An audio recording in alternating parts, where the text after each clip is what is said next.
So hello guys, welcome back to this video. So I'm here to share with you my trade on GBPCAD. I've been holding a sell on this market since yesterday until today, and actually I hit a break even yesterday. Today I took another re-entry, which is still performing quite well. So on a daily market, you can just clearly see that we had a zone of supply trading around this far. This was the daily supply level, and you can tell that this same level was tested more than once, giving several touches on the top and rejections. It will mean like this is where we've seen this market react from, simply a supply level.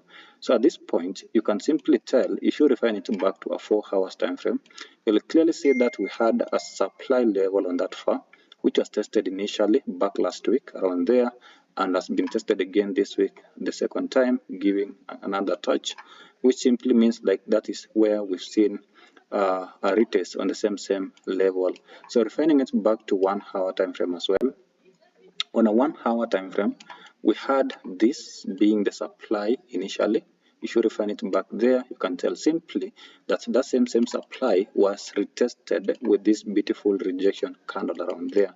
So it simply tells us that we have that level as a mitigated price. So this is why I'm having a sell, and as this was my concern price as a supply level. So if you can take a look, you can tell that this is the same beautiful supply level we just tested around here, giving a drop, then a pullback again, and another drop.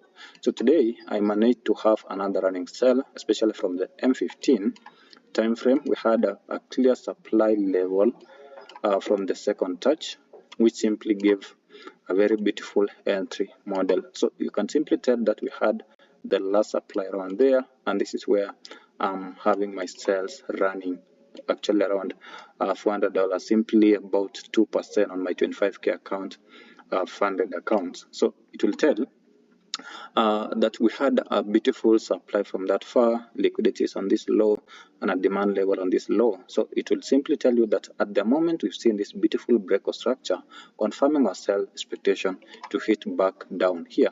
So this is why I'm still holding these sales, and I'm expecting my sales to hit 1.866 level, which is simply my demand level on the M15 time frame. So this is why I'm still holding this market at the moment. And remember that I was in a drawdown of around 2%, 2.9%. And since I'm running this profit around here, if by any chance this market hits back to my TP, this should get me out of drawdown and at least go to roughly about 1% on my account. So this is why I'm still holding this market to see the results at the end of the day. Right, so this is why I will still encourage you that whatever that you analyze, especially from these traders who trade supply and demand concept, then you have a very clear and the simplest way to trade if you do a refinement of your zones and actually be a good sniper trader, especially from the lower time frame. So I'm going to wish you well. Remember that every market moving is you moving. Cheers, see you in the next one. Bye bye.